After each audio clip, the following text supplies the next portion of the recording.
And welcome to another adventure on Riding Through the Unknown. I'm your host, Michael, and joining me tonight is a guest who has so much to share and so much awesome information and many great adventures.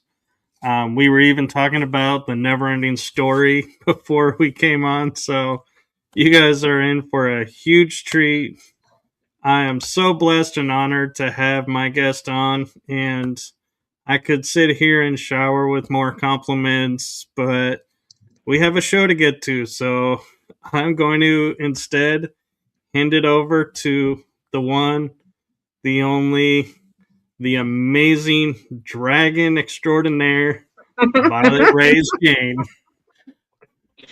Hi, everyone. Thank you, Michael, for having me. I'm so excited. I wanted to start us all off, if we could, with a prayer that I wrote, which is something very important that in how we navigate this new world to incorporate in our life. Okay, to start, I call upon the Most High in the name and blood of Jesus Christ. I wipe and cast out all monitoring spirits and negative entities, banning any interference. I disable and remove implant devices and tethers as we do not consent to any ill intent. Any karmic ties, DNA binds, and evil eye now dissolved and rebuked, all God aligned. Any auric holes now sealed with divine light. Surrounded by the guardians of light, we call upon Archangel Michael and his legion of angels, our ancestors of light, the dragons, and resistance teams, Star Alliance teams, personal guides, and higher self, as we open a portal now, filled with golden source light, coming down through our crowns and all around, sending it into the ground. We are supported and protected within the here and now. And so it is. So it is. So it is.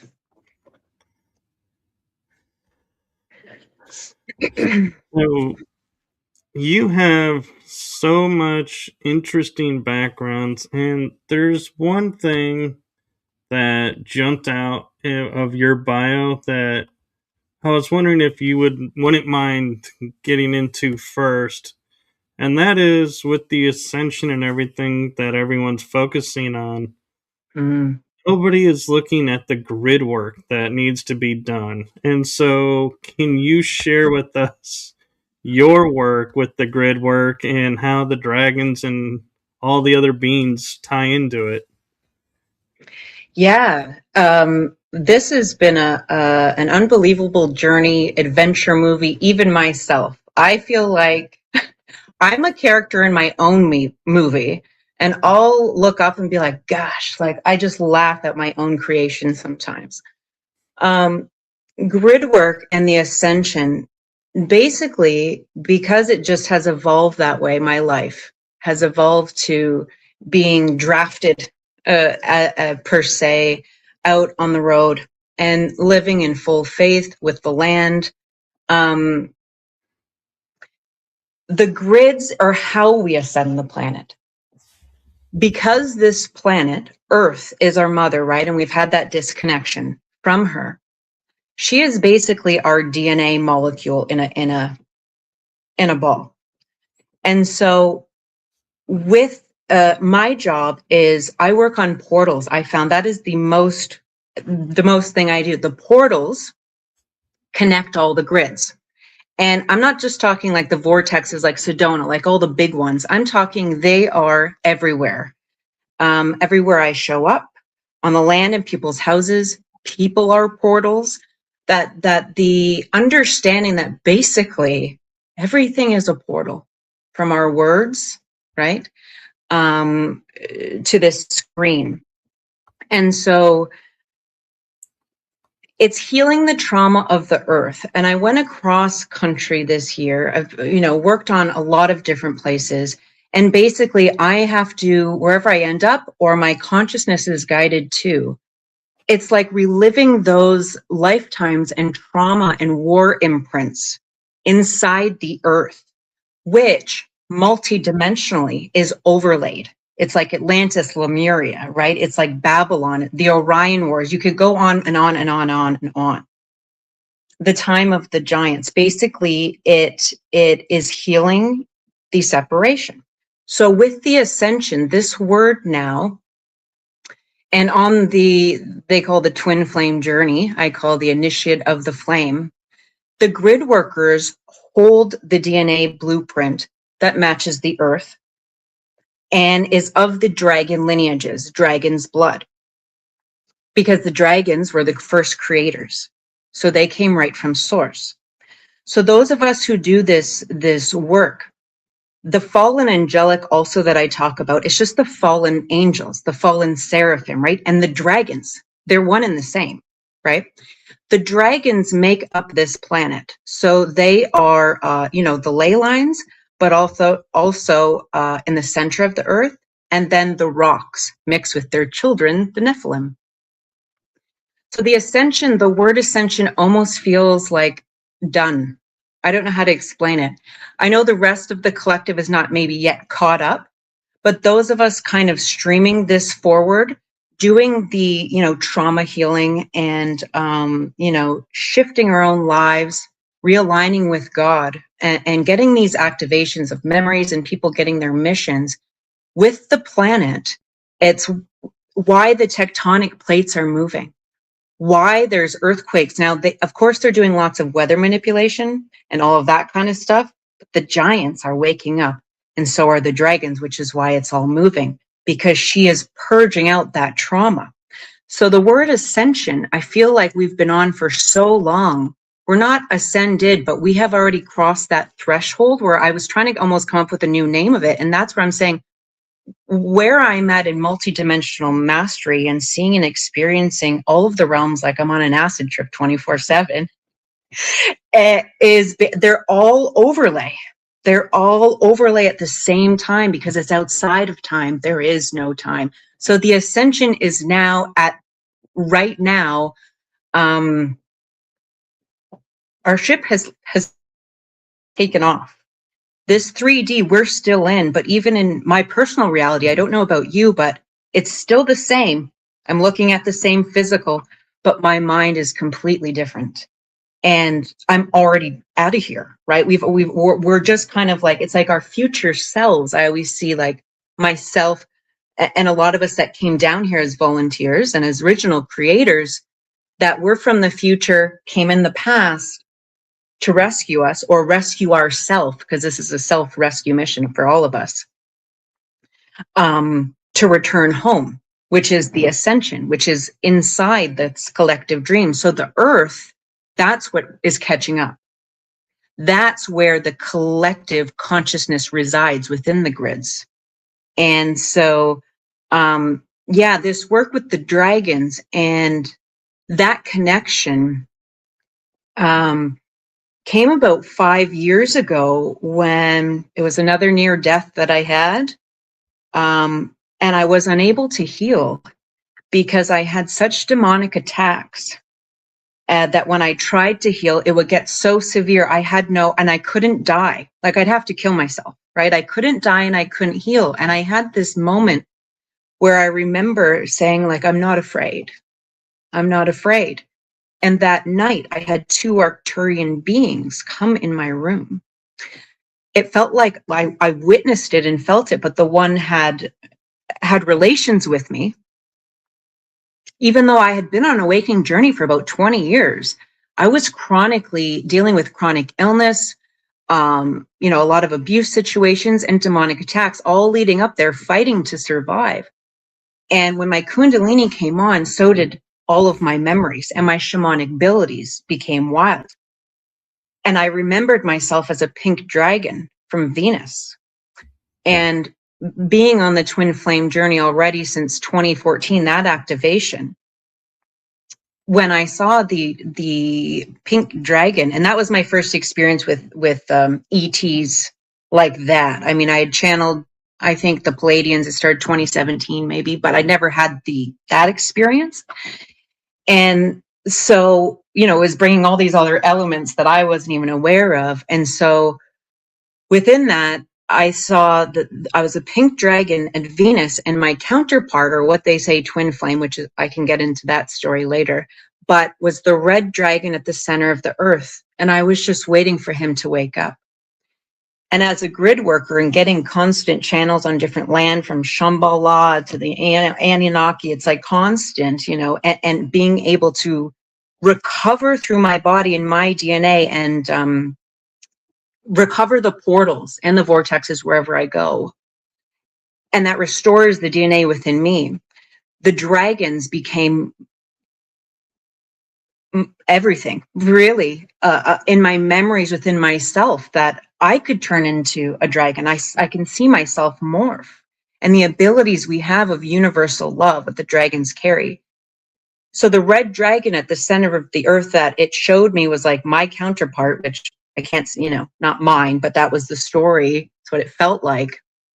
Last year, in November 2024, I had another near-death experience, and the red dragon met me, and he had woken up. And he, as I had left my body, he laid on my body. His nostril was the size of my whole body, and I felt his breath as I was exiting. And the red dragon is Lucifer, but the red dragon is also the root chakra of the earth that I saw like as a hard ball in the center of the earth. So the red root chakra has awoken, meaning the earth's kundalini is awakening. That's how the whole planet is able to ascend and have access within the grids. I've met many different dragons. I have 4 dragons myself, but in human form. I've met people that have dragon in their blood, and they're all different colors. And the connection was, oh my goodness, they're all the chakra colors, all of these, you know, different aspects and dragons that are now coming online. So as this collective, we have already reached that, you know, it's like 5D, like all of these terms are just kind of just, I would love to use new terms. It's a unity state of accessibility to all things. There's no limitations in the multidimensional realms now. And people are going to feel God within. And the prayer that I did is really important, because we're still very much in a spiritual war. Because as we're getting higher, it's not like, there's a lot of gaslighting in the community with people that are like, you just don't protect yourself enough if you deal with anything, you know, or you have to, there's something wrong with you, or you have too much trauma, whatever. But I'm like, every time you ascend, you know, next level demons. And so what we're dealing with now in this state of ascension, I guess, or kind of pivotal moment, about a year ago, so all year, it's been March. March is what I'm seeing is the huge doorway. Like March is the doorway, and so we're almost there. So it's still coming. It's not even tests, okay? It's you know, as all the truth and disclosure is coming out equally, that's what it looks like. It looks like we're taking the biggest, can I swear? Taking the biggest or whatever of our life and just ready to go home. So the ascension and the dragons are a huge part of it. So a lot of people will be speaking of the dragons, they'll be showing in physical form. Okay, physical form. What I see and experience, I have sensation, touch, but they've never been physical. I see everything with my mind's eye, eyes open, right? But the dragons are going to be supporting a lot of people and awakening, which is the Kundalini, those that carry the dragon bloodlines. Right now, we are getting fully activated alongside the earth, and then everybody else is coming with us. We're boarding the ships, basically, is what it's like. So I have an interesting question for you around the dragons. Is I've always felt kin to like knowing of them and interacting with them. But people are like, oh, dragons are reptilians. I have never associated them as that. Is that my being naive, or am I right? They are separate. Do you know the movie The Dark Crystal? It's I also do. from the 80s. Oh, it's one of my favorite. The Skeksis and the Mystics. oh, yes. So do you know what they look like? For anyone watching this, it would be helpful to check it out if you don't. But don't they look like bird lizards? Yeah. It's gross. And they're siphoning the essence like they do of the children, like the whole thing, right?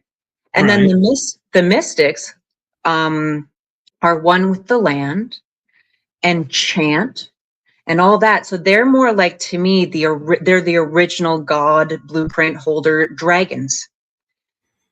And the Skeksis are the fallen angelic, the archons, the negative, the black magic, like all that. So they split.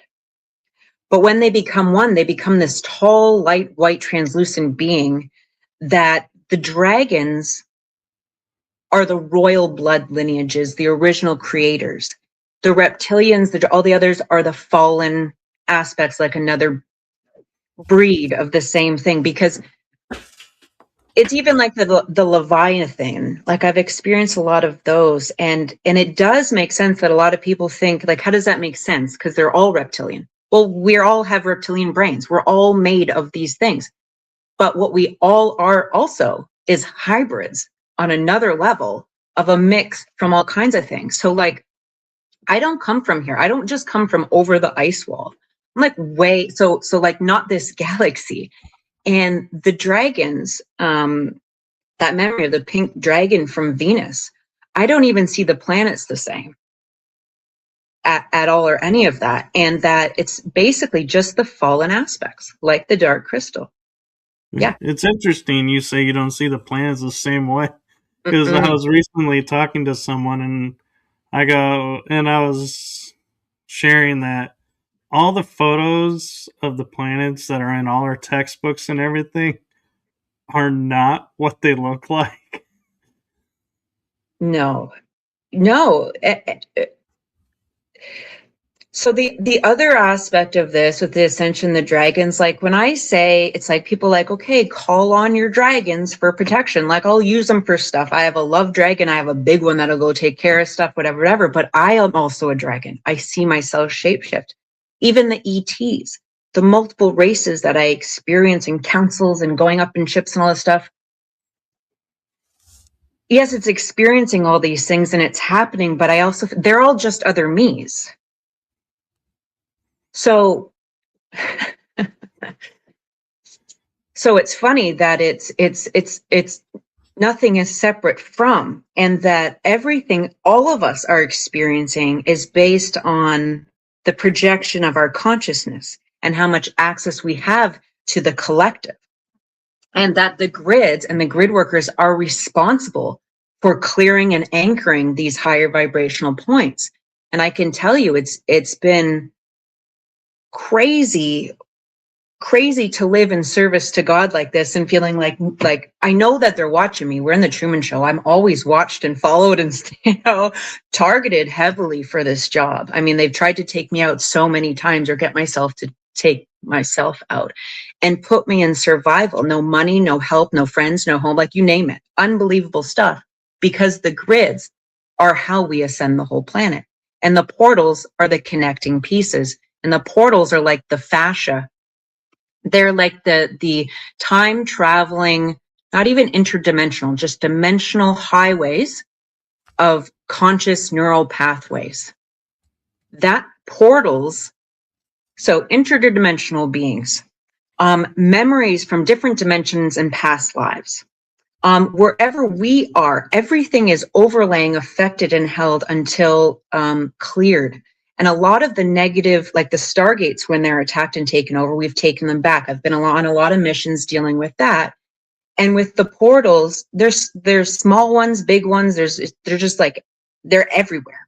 People open them, close, and so it's constant, almost like you ate too much sugar that day. You didn't, cry enough for that ex that you just left. And the portals get whatever.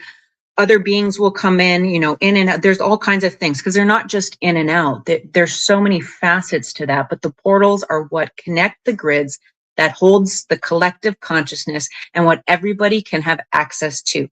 So since the whole thing has risen so much, all that are going have already decided that they're going or not, because the rest will be maintaining the third dimensional state. And we're just at a glorious place now of where, like the never-ending story, that we must create a new dream. And that comes with clearing the programs and the loops within us, bringing that consciously, like conscious awareness to light, because they've just been encoding our whole mainframe this whole time. And the underworld, all of us, even if you had successes and fallen in love and your life, whatever, everything up until this date today of all earth existence has been in the underworld. It has. Even though Lemuria and all those things, this has been, when it was taken over, an underworld creation. So everything has been fallen. So there's always been suffering. Even if you have a really good relationship, there's always going to be suffering. You're always going to have some physical ailment, something, like that. And that now we're literally able to exit the underworld, not just the matrix. It's like outside of the mind matrix, but the underworld vibrationally. And the dream that we bring in, we have to create now, because we couldn't create it before. We didn't have enough access to the grids, and our minds were too programmed. We didn't have enough of us. But the grids are aligned to home. It's encoded to home now, home encoding. And that now people are getting they're waking up, and they have more space to create to choose their life, and instead of being stressed and imprisoned and karmically, burdened so severely that there's no getting out, if that makes sense. It does, and you actually kind of have me looking at something that I was writing about recently, and that is, we talk about space as the final frontier. The oceans are the lost frontier, or the true final frontier.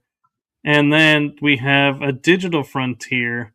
But what's interesting about the digital frontier is when you're on that frontier, it changes names to the grid. And the last two Tron movies, I don't know if you saw those, but it's like I look at those and I'm like, they are totally telling us exactly what life is going to be like once we leave here.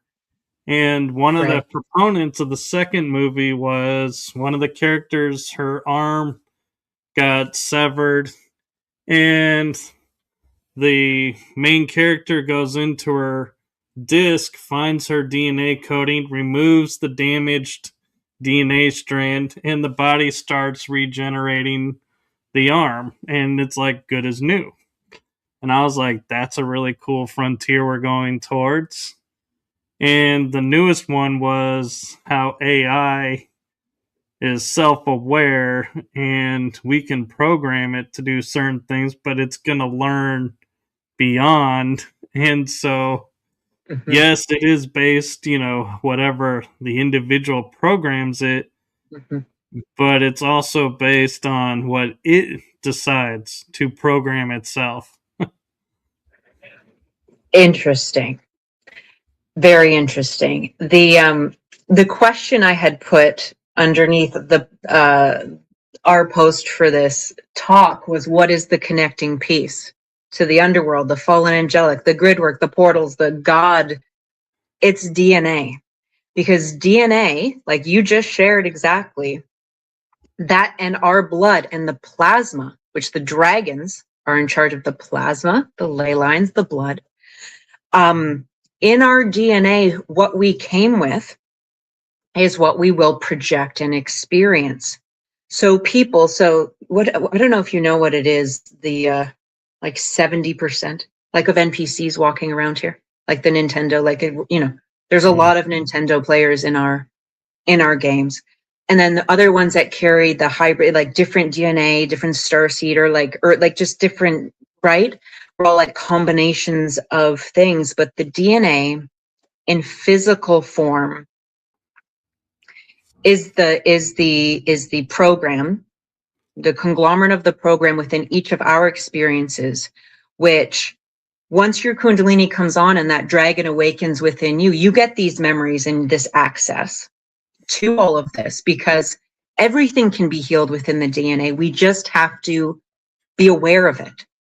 And how are we aware of it is usually, well, you look at the patterns in your life or the physical stuff. They say it's generational or whatever they call it.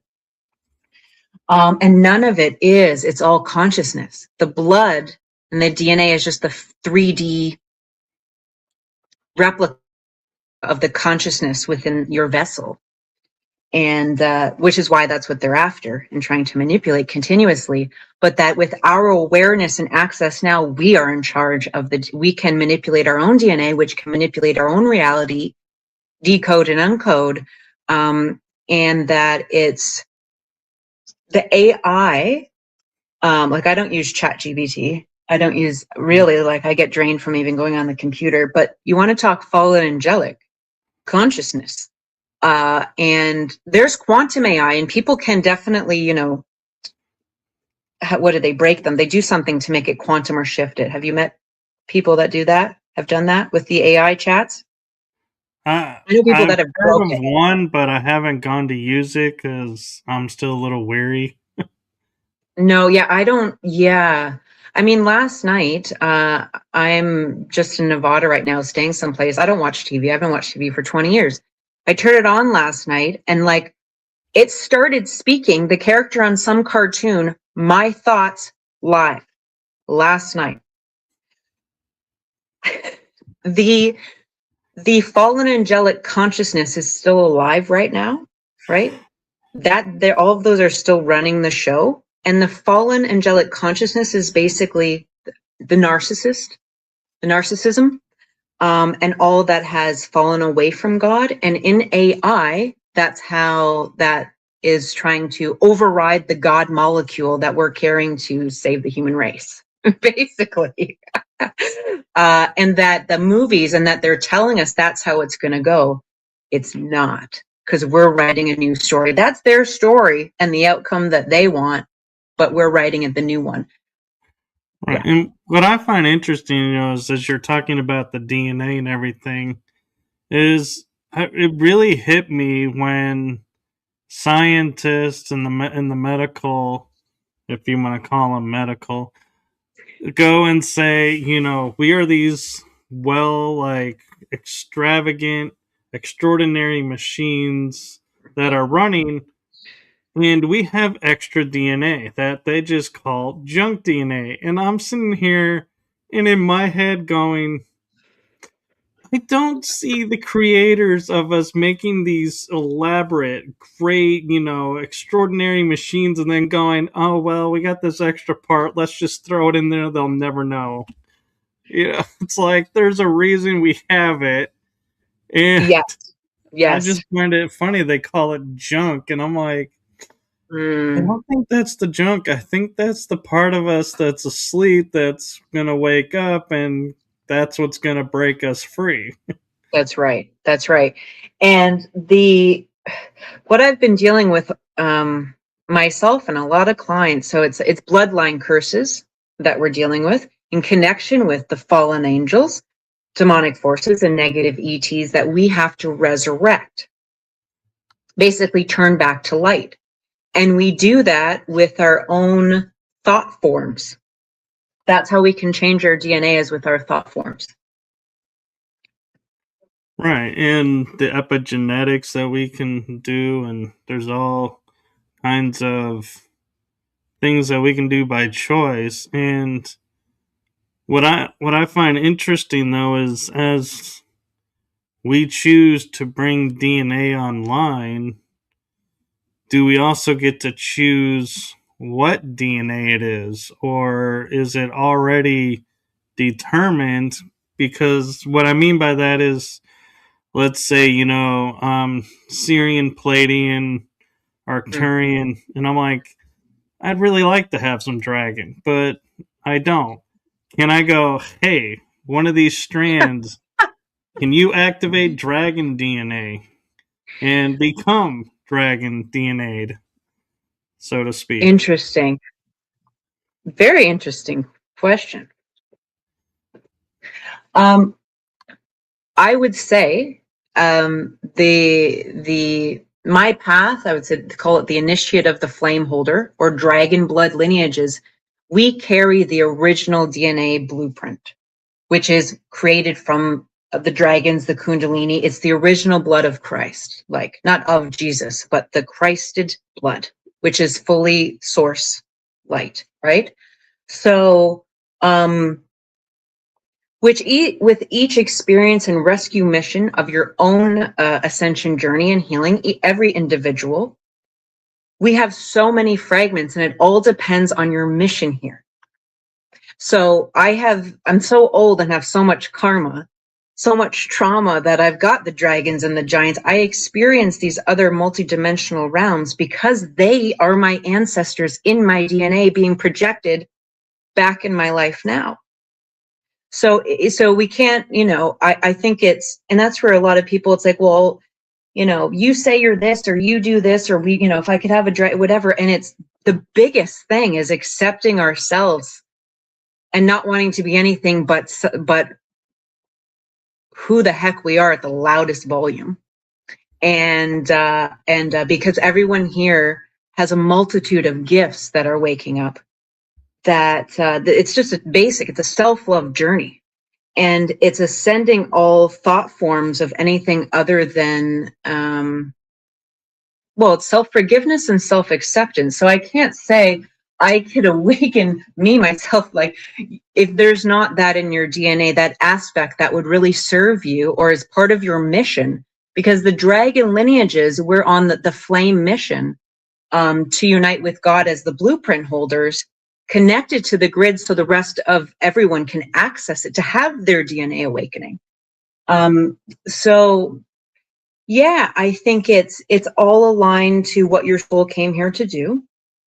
And with a lot of people that I work with, the starseeds and earth angels and other chosen or flame holders, carriers, I just have the ability to read their DNA to help them rescue those fragments that they always knew but couldn't maybe. So if you've always been attracted to dragons, you saw a dragon.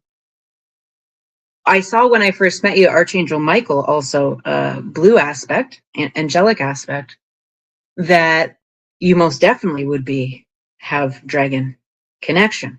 So, most times when people want or whatever, it's actually they are that. Otherwise, you wouldn't even think or desire or feel that. And these fragments will come online. It's not even, people don't choose. We're not consciously choosing. Your oversoul, like we've created this dream before we got here. And my biggest thing to override all trauma and with all these realms is looking down at myself, watching through the screen, myself as my own character, and looking up at her like, God, you created a crazy story, and gosh, the pain, and gosh, the love, and gosh, all the things. And it's understanding that we've always been inside the dream, even though it's been in the underworld. It's the fallen aspect of the dream, and the ascension right now it's going into the real, like the light, the golden dragon dream, basically. Yeah. So I have an interesting theory question for you. What happened in the 80s? And by 80s, I mean the 1980s, because I noticed in the 1980s, giants went from being something you should kill to being the Jolly Green Giant on food products. And everybody was like, he's real friendly. Andre the Giant was the nicest guy. And giants went from being something you killed because they want to kill us and eat us to being friendly. And then shortly after that, even was the dragons went from something we should fear to, hey, a dragon, if he shares his blood with you. In the 90s, we had the oh, what was it? I knew the name of the movie, but it was a series where if he shared his blood or a piece of his heart with a human, that human would become immortal, so to speak, as long as the dragon was alive. Yeah. And if he had good in him, he would be a great man. But if he had evil, he would become like a demon, so to speak. Yeah, like a Because of his reptilian. He heart, would yeah. become the fallen. Yeah. Yep. Wow. Well, the 80s, like I was born in 82. Dragonheart. That was it. Dragonheart. Yeah, I feel like I know that. Dragonheart. Interesting. I mean, the 80s was the second wave of indigos, which I would classify myself in. The 82 of like all the cartoons, all my favorite movies still. The Last Unicorn is also a huge one for me. Oh, yeah. There's so many that's why the distortions amped up. I mean, they didn't diagnose me with autism back then or any of the things, because that didn't come to like as we kind of grew old. Then they just nailed us with all of the labels. We're all bipolar and autistic and, you know, all the things. But that's where all, you know, the serials, like you're talking, all the things outside of us got louder. The movies were true, but the distortions, I feel, got louder because they knew we were here. It's just the constant distortions, confusion, cognitive dissonance, and things on, you know, like the Oreo cookies, like everything's satanic AF. So I think they amp it up, just like they amp up the neurodivergence and the non-binary and all of the other categories to continue the separation of identity, because we're here to remember who we are. But if we have so many, like, we don't know, we can't see, then we are walking victims, and we can't ascend until everyone chooses. This is the choice. We have to make a choice to ascend the victim consciousness. That everything we've lived on these heroic journeys, you've had a near death, you know, all these things we've lived, is that we're not a victim of any of it. Actually, we have been hurt, we have been victimized. But when you ascend the higher story and perspective of it's not just the lesson, you're replaying stories from the Bible, you're replaying all these other things within your DNA. That's where it's stored. And that the 80s until now, yeah, what a journey. The 80s had so many answers, didn't it? I love it. I know the music was like, I think, a certain harmonic that we lost. No, 100%. I mean, that's when the frequencies amped up. And that's also what's going to be happening now more, I would say. Like, I feel we're in a glorious position, you know, and the faith is number one. Like, why I started with a prayer is this is literally angels versus demons. And with the shamanic work, I must align with my integrity. I'm compromisable at the smallest little smudge. I will get, you know, and that not everybody has to operate as seriously as I do, but writing prayers, transmuting the reality, commanding our reality. Even if you're not, maybe people aren't experiencing all these things yet, or, you know, have, or whatever. The power of prayer and word has escalated to a new level where people say your words matter. But now, based on the frequency, we are dictating this everything, this world right now. And prayer and standing aligned with God, everyone has to make their choice. That if you still want to live in the underworld, say, and get hammered all the time, or like do a lot of things that are damaging to your body or whatever, then you're still choosing the underworld. So we're human, we can play and do things, but if you're sleeping with a bunch of different partners, if you're like, you cannot play like you did in the 90s. Like, you cannot, you are susceptible on another level. Like this world is going through its own exorcism. And it's really getting close to God. It's not just this Christ consciousness or like love and Christ consciousness. It's an embodied form. And it is choosing God or not in all behaviors. And the power of prayer is the most powerful tool I would say that I've come to learn. It is, and it actually is, I think, our free will get from the source, because no matter what we come up to and are face to face with, any level, it has to respond to that universal law of, one is, if we revoke permission, it has to leave our space. There is no, oh, you don't really mean it. It's nope, it has to leave.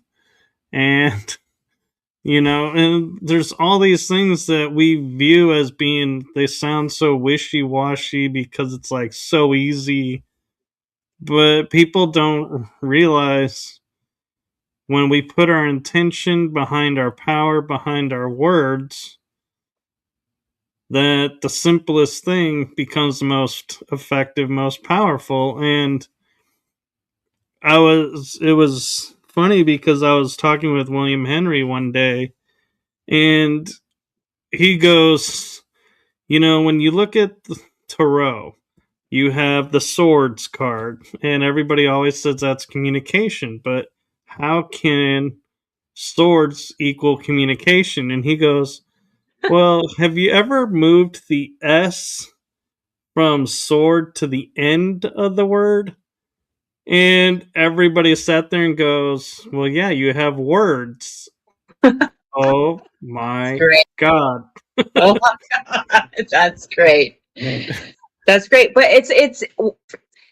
but I found, like, the 2000s, I was trying to, hypnotize myself, mantras, like I was in Louise Hay, and like work with my organ, like everything. It didn't work. And none of that worked back then. And I didn't have access to my DNA. So I didn't have access to my ancestors, and I didn't have access to to those powers. It was different. A lot of us that came through with this mission, the being a flame, is we were sealed completely, and we were completely blocked. Like, I was living in my head my whole life. I was held by a demon since I was 1 year, 7 months, named Charlie. I wasn't even in my body till I was in my late 30s. And so before, you'd say mantras and you talk in the mirror like, I love myself, and feels so fake, right? Feels like people thought it was so stupid, and they could try it, and you put them all over your walls, and you're trying to reprogram yourself. And you do want positive colors, pictures, everything in your reality, the image you want to imprint on you, right? And you want to be in love with everything you own, who's in your life, and without compromise. That's where we have to really grind it down to the littlest thing, to our thoughts and to our words. But it's not the same. Now we have so much access to consciousness and power and energy that now the tables have flipped, where the spellcasters and the black magicians that are doing codes in all the cereal boxes and on the commercials and every time you do anything in the music industry, we now are holding that power. And because I would say, like, the biggest suffering that I felt on the planet is the inability to express love. I wrote a quote. I'm gonna see if I can find it here, because it was something. What was it? It was the inability to express love, that most of us are just so contained and are love beings and have been in suffering for so long, that our greatest wound is not being able to express it, right? Being repressed. And that's where we are able to step into a whole new reality now, in connection with God, to say yes to this time of expressing ourselves outside of fear. And you really have to overcome the fear of death. And that's not something, or fear or anxiety, and understanding that all of these things are energy. There's no mental illness. There's not even physical illness. That's in the DNA as well. And that this is the biggest recovery mission of this galaxy basically happening right now. You know, and what's interesting is as we're talking, and I'm noticing some of the comments in the Oh, I can't see chat them. room, is the 80s, you know, when I look at it now, was like a soft disclosure with the Totally. cartoons Big time. and everything, was because, like, you know, Living Outlander talked about Thundercats. Well, what was that? Feline race. But here's the thing, a lot of people don't realize the planet they landed on, they called it Third Earth.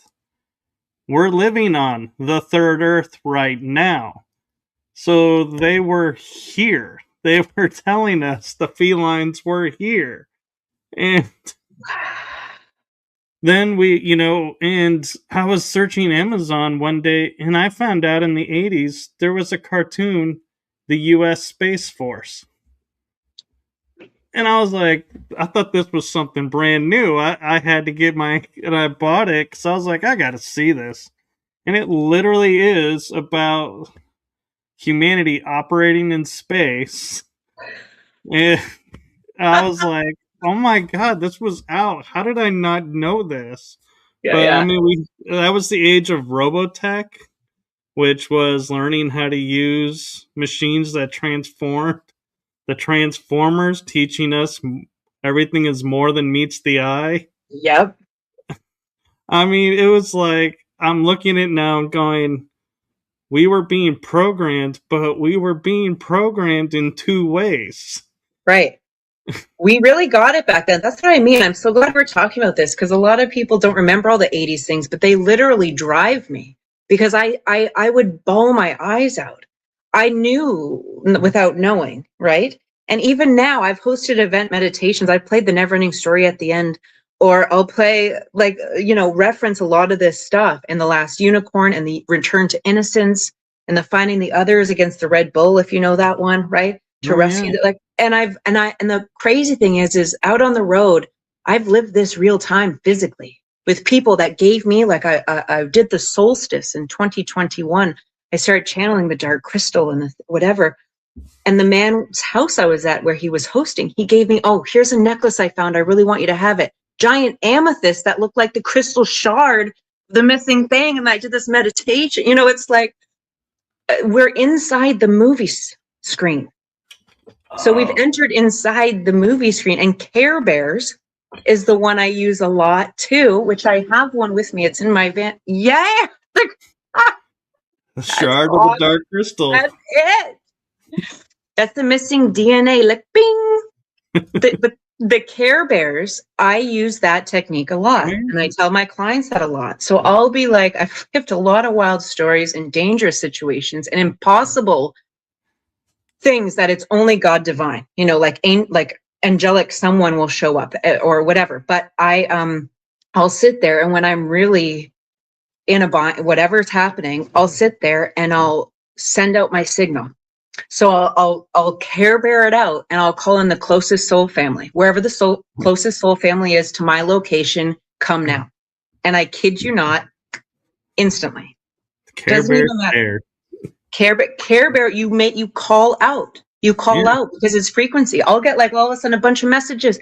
Some guy, I'm in the middle of the forest, like a mile in the dark, stuck, no service. And all of a sudden, within minutes, I'll either do my Care Bear or plant a crystal and offer to the ancestors and, you know, surrender any fear and whatever.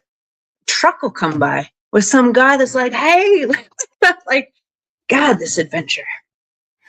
Yeah, and you know what's interesting too, you know, talking about the Care Bears with their stare and everything, is we all think of them as being the bright, the positive embodiment and everything. But remember, there was one bear that was blue and always walked around sad, depressed, almost grumpy bear. And he was equally accepted. And so it always cracked me up that it was like, you have all these great, like, cheer, good luck, sunshine, all these positive things. And then standing with them, doing the stairs, grumpy. Well, I mean, I like that they included, a wide range of emotions, because technically the indigos, the 80s, what we came in, that all is welcome. Stop hiding the truth and political correctness, or like being too angry or too like emotional, like women are, like all the things. That the blue, right, is like the throat chakra, suppressed. So he was sad because he was suppressed, because the Care Bears were the chakras, the rainbow. The dragons, yes, all the rainbow colors, they're all the color. Everything is the rainbow spectrum frequency that now we're able to, access. But it's funny that the sad one. The sad one. Oh my goodness. I know I have I sleep with a sunshine bear. I have a yellow one. It was gifted to me because I talk about the Care Bears a lot. Yeah, I had that one when I was growing up. I had that one. The green one. What was it? Good luck bear. Yep. That's great.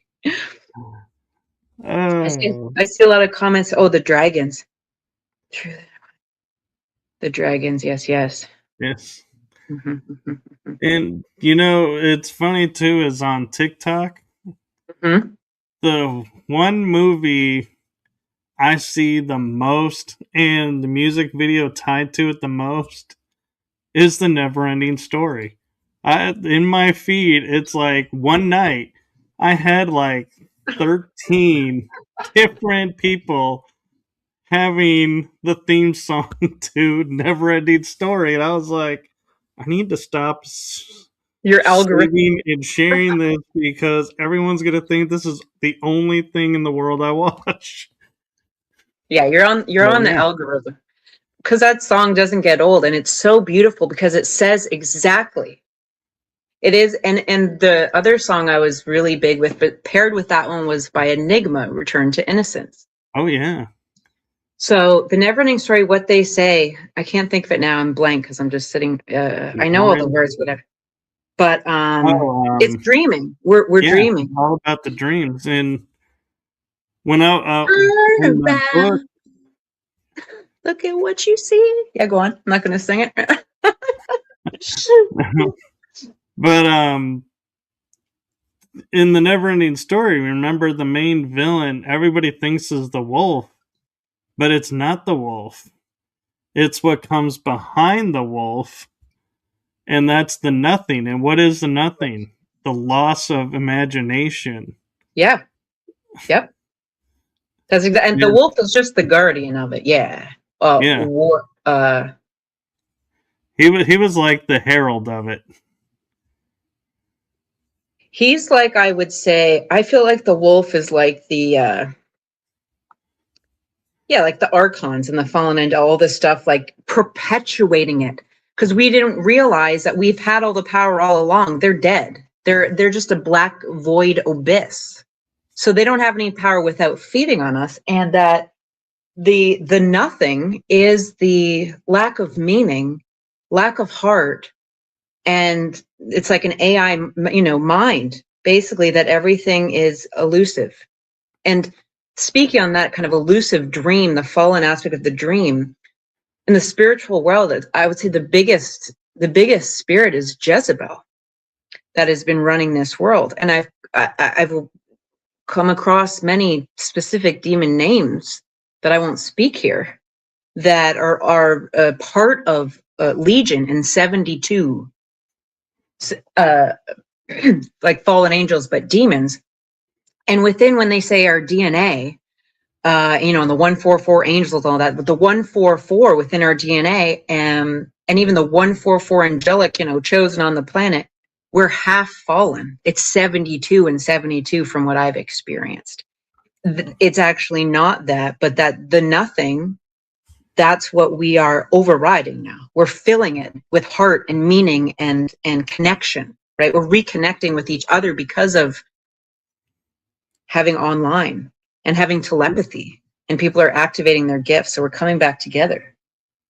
And what's interesting is you mentioned the 144. If memory serves right, isn't 144,000 like the hurts factor that once you hit that point, it's like you're virtually untouchable. Like fear can't exist.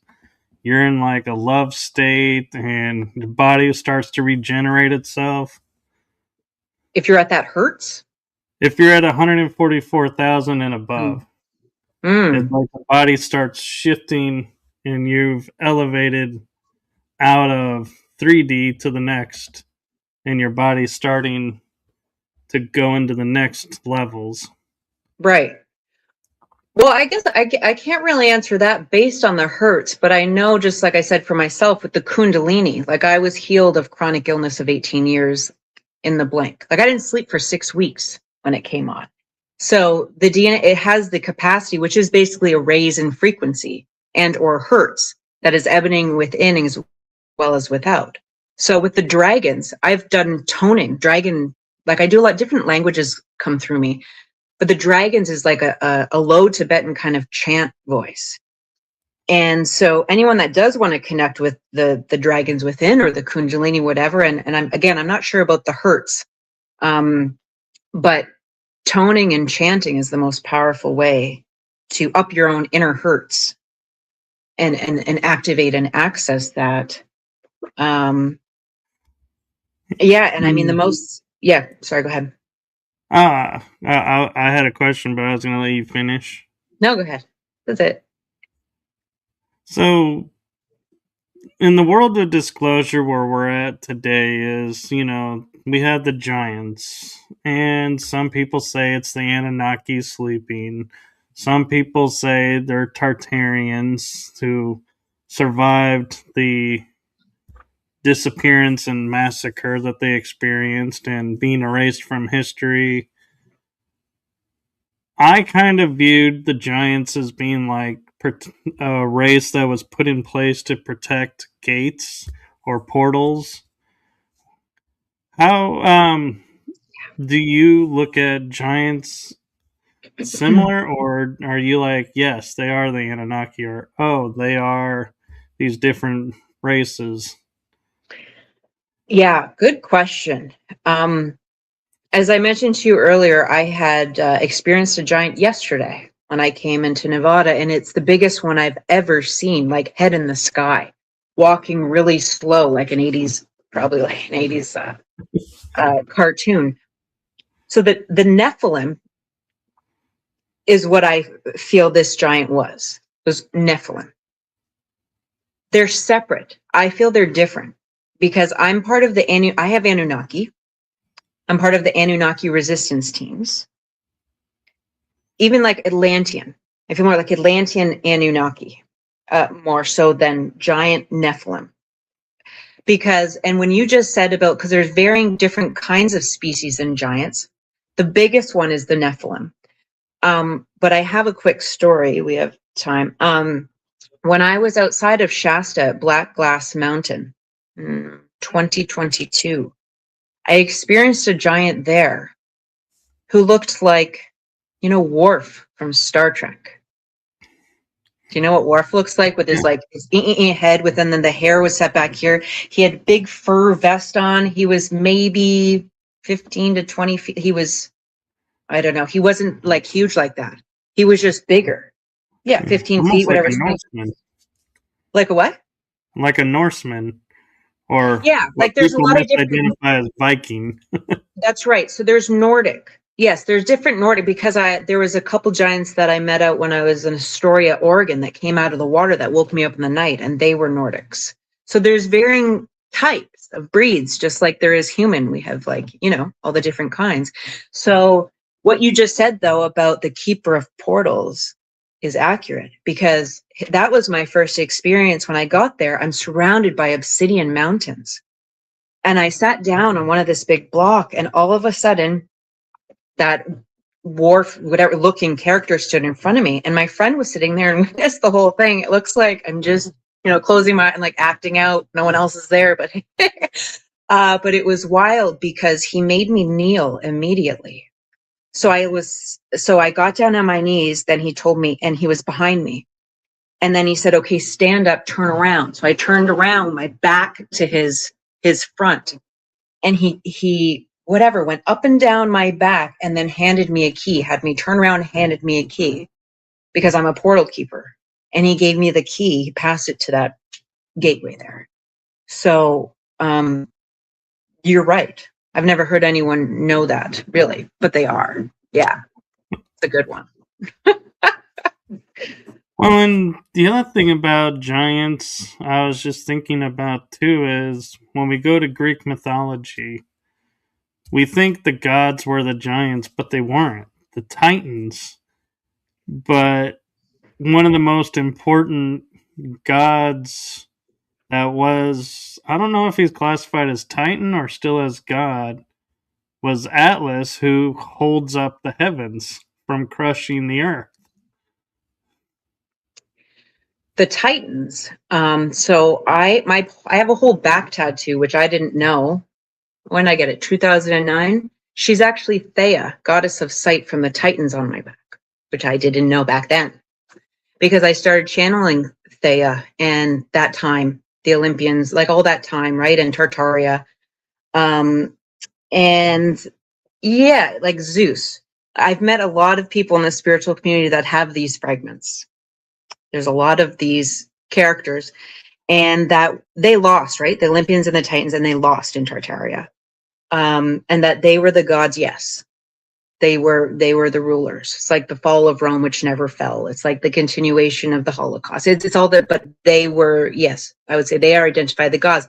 And it's just like in Indian, all the mythologies are not fake by any means. Those are all truth. From Krishna and Ganesha, and these are all fragments we can access. It doesn't mean they were walking, but these stories are 100% true. Yeah. And they just kept fighting over who were the gods. Which I have an interesting theory when it comes to the gods, is because like the Vatican, they went in and destroyed all the ancient statues of the gods. I have a feeling they're in the Vatican basement. Because Right. their value would be like they could fund wars with the value of those statues. Why destroy it? But the reason I feel like, though, they hid the statues of the Roman gods and they went through and like were destroying, as they say, the Greek god statues. Mm-hmm. I feel like it's because there was something about them that was threatening to them, and that was the fact they all looked alike. All the gods looked alike. And so, if that's the case, and we physically saw this, then we could no longer argue your God is the wrong God because your God is the same God I'm praying to, and they couldn't, separate us. We would be unified even though they were trying to not unify us. Excellent point. Absolutely. And I mean, the thing right now, if I can touch on about gods and all of this, is we are, whatever we devote to in the moment is what exists, right? And I say I'm in service to God. I've been on a mission unbeknownst to me, doing this mission, and that the ETs, I don't know how this might ruffle some feathers, but like as much as I experience them, I am one. Like, how can we prove? It's like, I'm not really, I used to host CE5 events, but like, they're just another me because I'm an alien right here. So if you guys want to see that aliens are real, we're all down here. We're ground crew, right? Like, we are ground crew. Like, we need to care about right here. So all of those disclosure things are still looking outside of self, are still like devoting or giving our attention to like the gods outside of us. And really what the biggest thing here is that it's here. And the God molecule is that awakening within, and your connection, like the oversoul, your oversoul that's coming down. And I mean, Jesus was just a replication of the original blueprint. He was a blueprint holder. Right? So we just call in that blood and that blueprint. Basically, we're reconfirming that statement, because what we devote to If it's anyone or anything outside of you, you are in separation. You know what I'm saying? In that regard, if you put it above self, so like I can make an altar and put Ganesh and put, Mother Mary, and all these things are representing all elements or aspects of of the emotional body, of the DNA, of the, all those things. But technically, the AI movement and the ET disclosure, I feel, is one of the biggest distractors, because people want to, like, they need to get ready to believe, right? And not be scared, or, they're going to do all the things. But the ones who are in these movements, just remember that they're not gods either. Yeah. And one of the things too, and when we originally were talking, and we were talking about topics, one that you had really piqued my interest, because it's one that I really haven't heard a lot about, but it's like I'm familiar with part of it, but I don't know about the full extent. And I don't know if you had time to talk about, was you mentioned a fallen angel's war.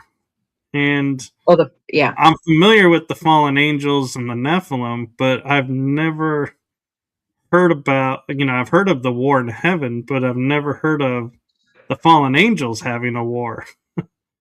Oh, between themselves. I mean, it's a fallen angelic war. I've lived it throughout my life and am very aware of it now. I've been battling with them and that consciousness. Let's say it's like the seraphim. If anyone relates or I can identify to those memories and those activations, it's the fallen seraphim. So the seraphim, those of us walking around with this DNA, have been at war with the fallen.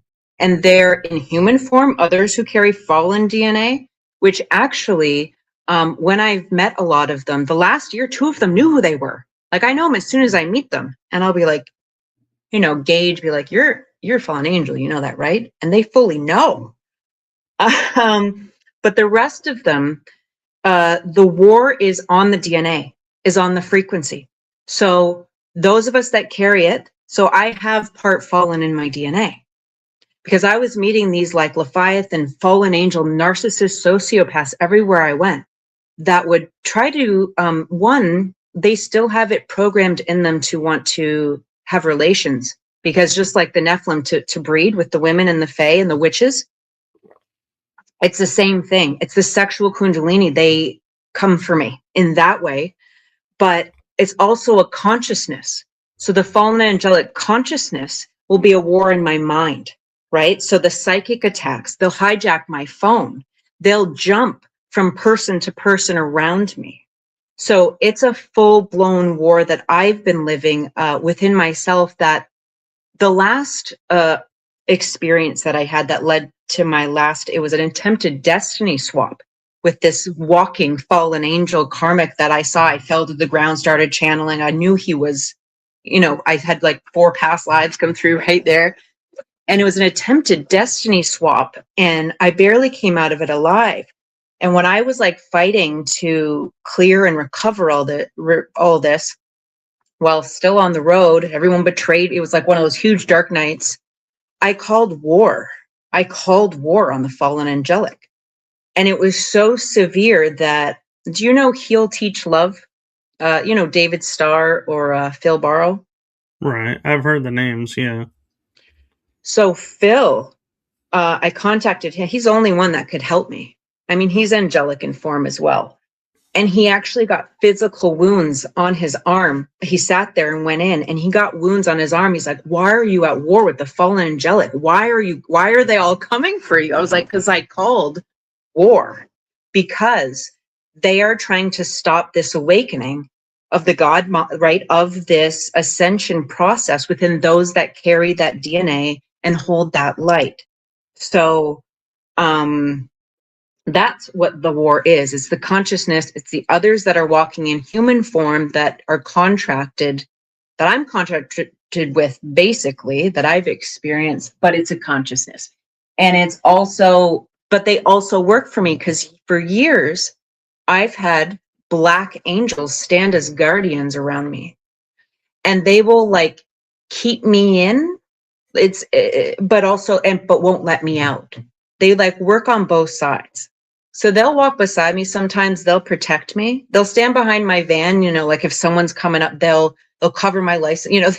They do all kinds of stuff. They'll walk with me and get people out of the energy, out of the ways, because they work for the light. Just because they're fallen, they still work for me because I work for God. So they must. And each fallen angel that I've met in human form that carries that DNA, which are my karmic mirror soulmates on the twin flame journey, so I can align and resurrect the DNA within me, because they just go off and whatever they do. I'm the one that has to heal and recover that trauma and that DNA.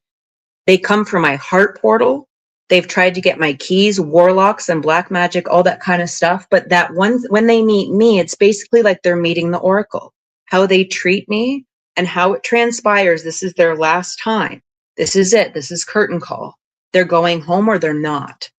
And so when I've met all of these things, that's kind of been my role, as a grid worker and as a twin flame kind. This is my story. I'm not saying it for everyone, but that's been clearly my job. And I'll tell these guys straight up, they think I'm crazy. They don't have memories because they're fallen, most of them. But it's a consciousness. That's the narcissist. That's the fallen aspect. This is the return home now. And so they're all, this is it. This is the end of that. So does that answer any of it? It's really a vast topic as well to understand, but it's in the bloodline. It's a consciousness. It's coming through AI. And Lucifer, if I could just kind of add this in here, because this is pretty wild. My memories as a pink dragon and the red dragon that I spoke of earlier. And I've had so many memories of lifetimes where, like I'm Persephone and Lilith, and I'm trapped in the underworld, and it's very true. And a lifetime with one of the fallen angel, like Leviathan, he was a karmic mirror soul that I met years ago, big activation. The memories with him, it was in Japan, and we were married, and they had taken our son. There was a war, and they took him. But basically, they took him to the underworld. So I went down to get him, and I got stuck. And I've had stigmata twice too. And I saw the seed inside my belly that then Persephone is stuck in the underworld, but can only come up half the time. So these stories overlaid that the pink dragon and the Persephone and all this stuff, I went down to rescue my fallen child.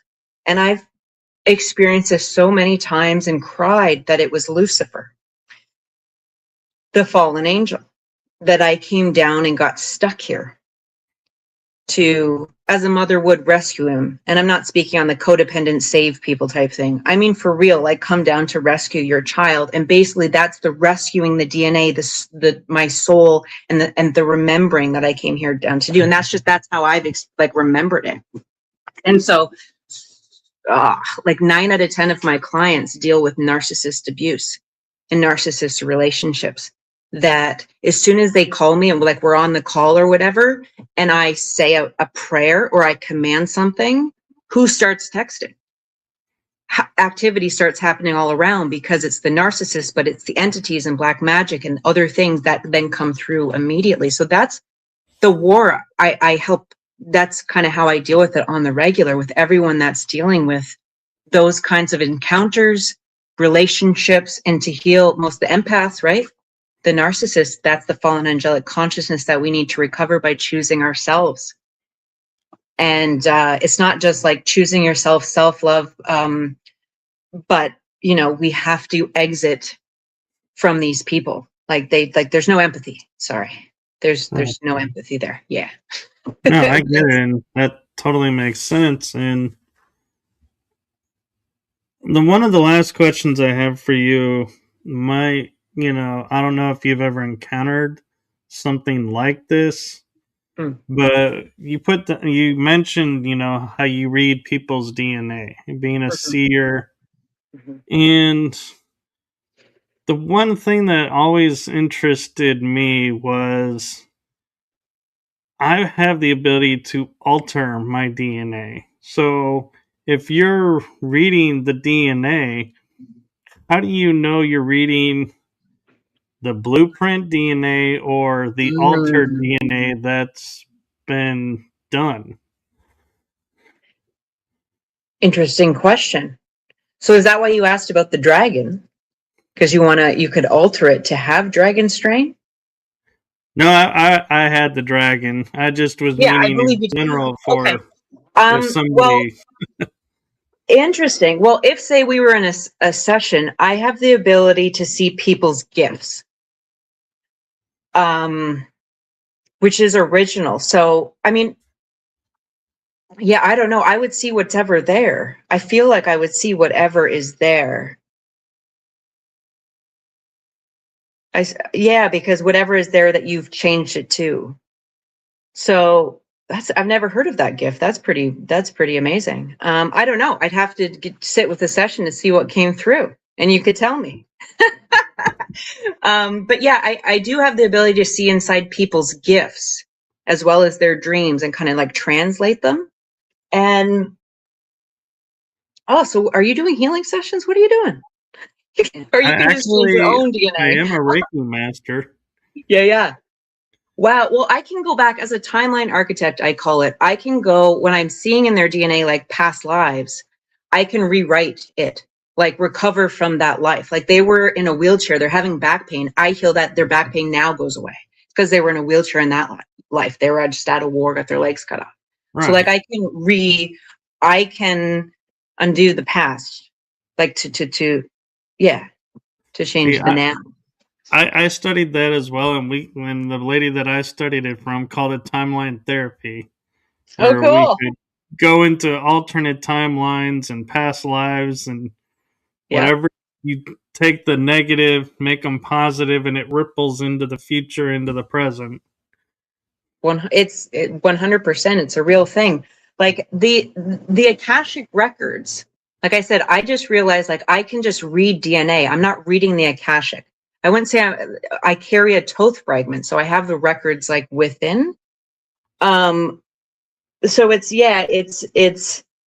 I think everybody's ability. That's why I call us the Xmen, because what I teach Karmic Alchemy, which is basically alchemizing thought forms and energies to awaken that DNA so you can do your gifts. I don't teach you how to be psychic or teach you how to, but I can see them and be like, you do this, that'll do that, kind of thing. But and so all the X-Men are coming online because there's no cookie cutter. There's no anything you could imagine is out there, is possible. It's like, I've never heard of that.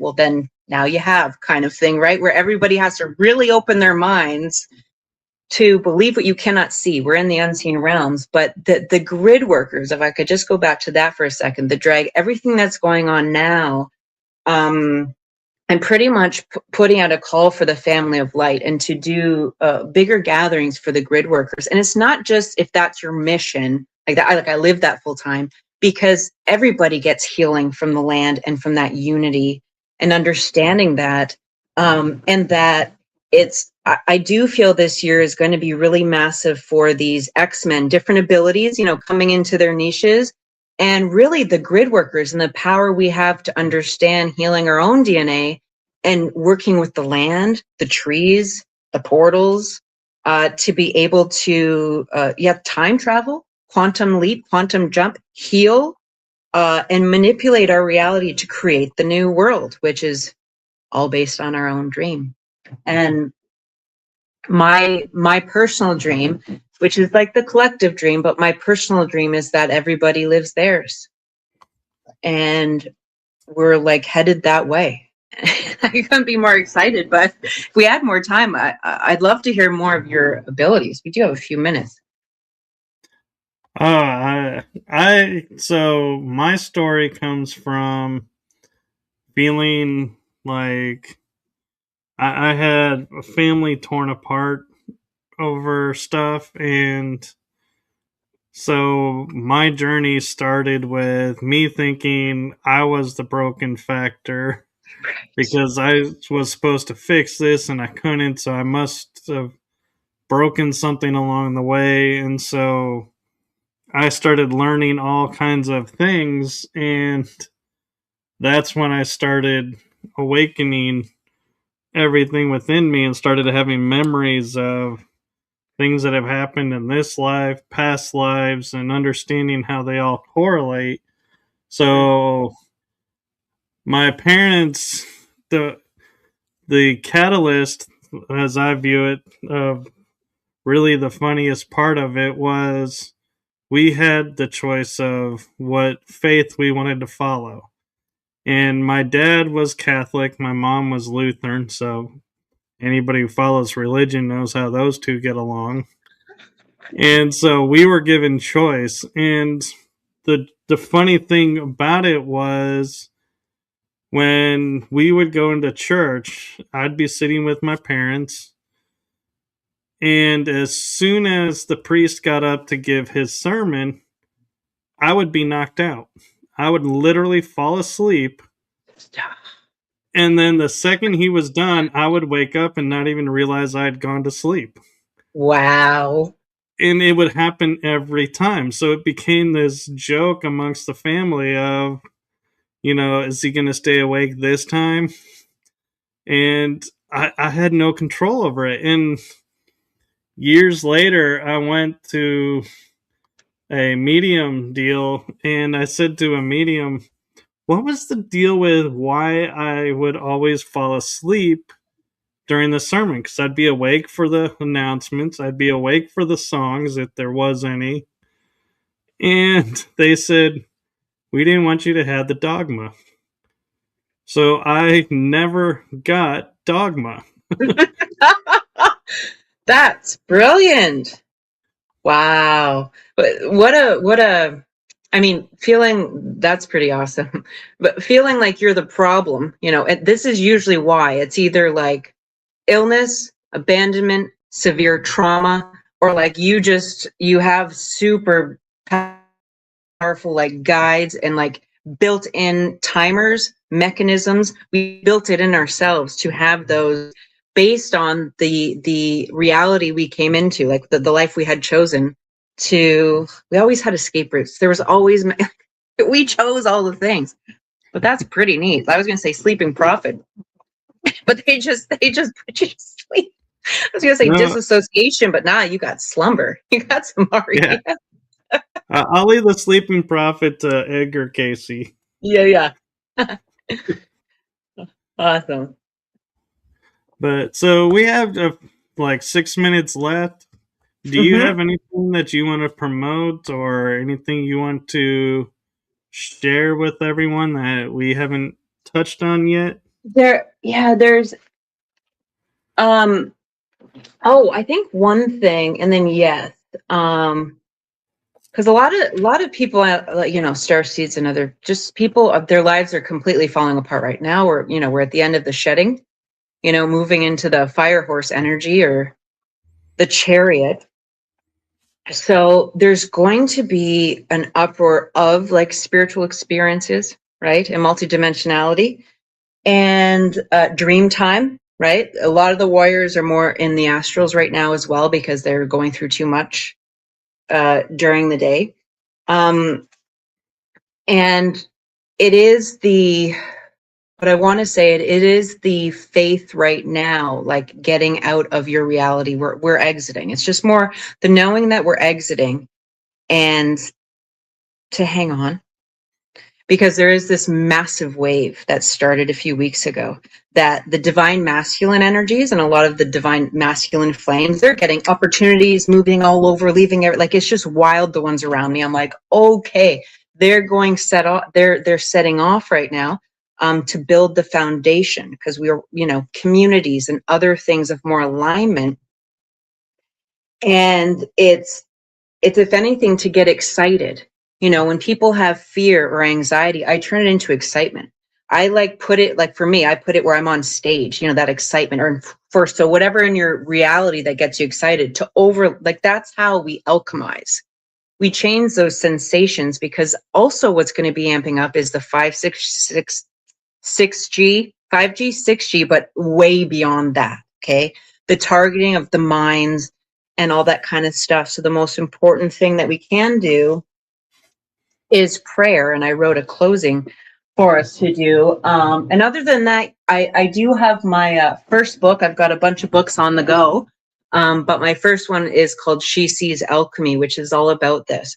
And there's quotes that are mind shifting. Completely see your reality, your story differently, with a prayer and then a channel geometric, basically star language symbol to imprint your eyes to shift you immediately. But there's also a lot of prayers in there about removing implants, protection from evil. I like that, all kinds of stuff as well. Grounding prayers, things like that. And I have 2 more books in the go. Queen of Karmic Soulmates, which is this whole fallen angelic, wild, otherworldly, crazy journey. But technically that one is all about inner union at the end of the day, and how all souls, we're just here to remember to come back home. We just want to go home to God, to where that love, acceptance, forgiveness is. And the gatherings, I was going to say, what I'm working on right now is the gatherings, to do big healing journeys, grid working missions, and gather us all to get that going and start building together. It just feels like we've tried. I've been in a lot of community, done a lot, but it feels totally different, like a whole new. It doesn't feel like a mission, like a draft this time. I felt that for the last many years. I'll get drafted, I'll go off on these different missions, but since this evolution has happened, it feels more like a golden ticket we're getting. We're getting a golden ticket to the new show, rather than being drafted or like going through these hardships. So that's about it for me. And I'd love to connect with any grid workers, anyone out there of the dragons that would love to chat more, or want a reading, or to work with me, or any way I can assist anyone. I'm here. And all of this is accessible through your website? Yeah, so on my website, it's also going to be rebuilt. But right now, all of my sessions are there. I have, I do past life galactic readings, or oracle readings, shamanic healing. Everything is remote. And then I do portal clearing for land, homes, business, like all that kind of stuff as well. And then I do more coaching programs, like longer term. But my socials are on there, where my TikTok, which is Dragon Warrior Queen 144, that's all more my otherworldly channels about the dragons, the energies coming in, the Atlanteans are walking, the giants, it's all that stuff, for people that are more into that kind of stuff, as well as my YouTube, where I channel the Guardians of Light. So that's all on the website. You can connect in my socials there. My Facebook and Instagram are more my Cosmic Warrior Poet, which is how I channel, and my poetry is how I express the energies as we kind of go along. It's one of my favorite things to do. Well, we'll have to get more into your cosmic poetry on the next episode. Cool. Would love that. Time are we at? Okay, so is it okay if I do the closing prayer? Yes, please. Okay, and thank you everyone for who's here, the comments I see, for joining us. And this is something that we had talked about, is the importance of commanding in prayer. I do it before I even have a conversation. I do it before I do everything, basically. Okay.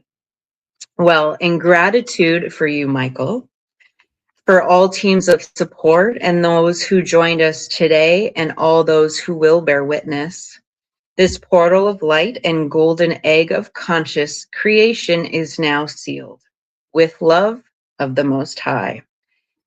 This is now sent down into the collective grids, crystallized, to be accessed by all on their journey home. May we all walk clear from here, uniting our heart and mind with the divine, en route to our highest timeline. We rise, and so it is. And so it is. So it is.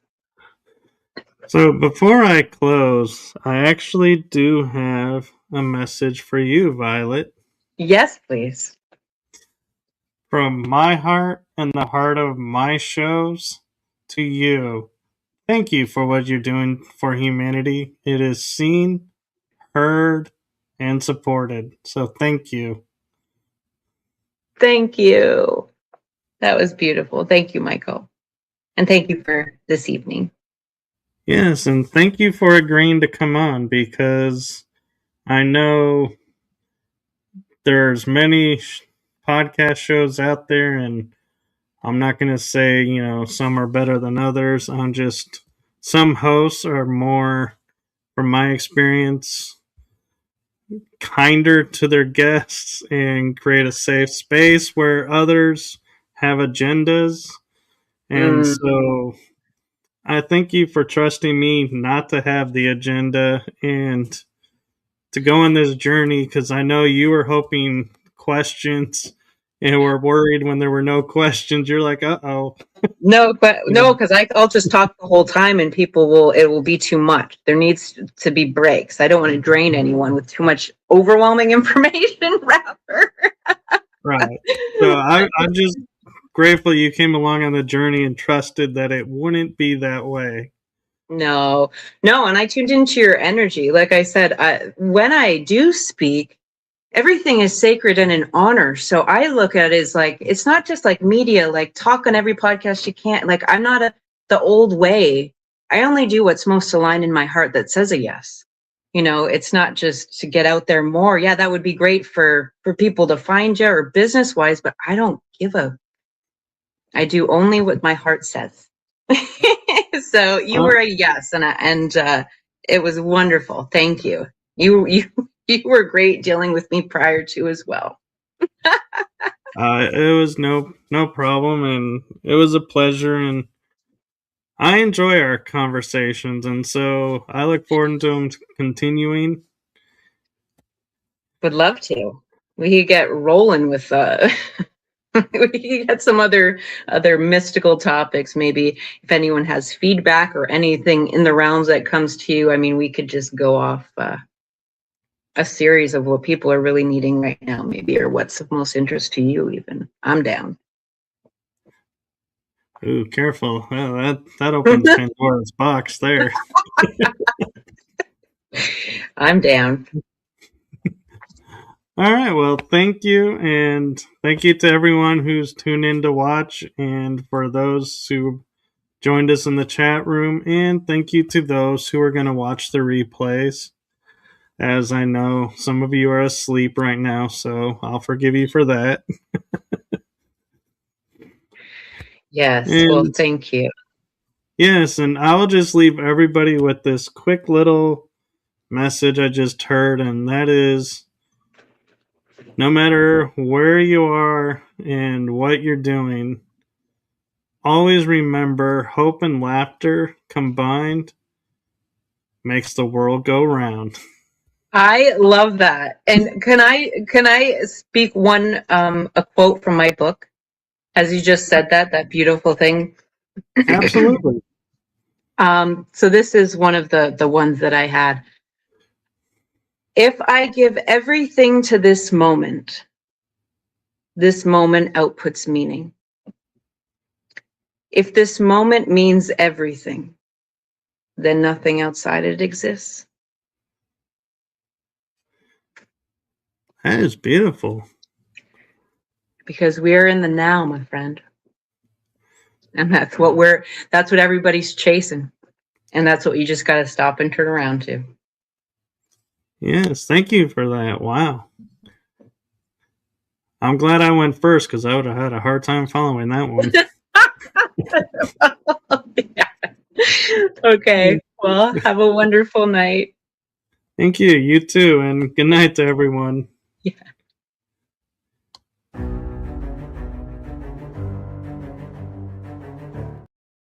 Thought we were saying goodnight, but apparently the outro doesn't want to play. Let's try this again.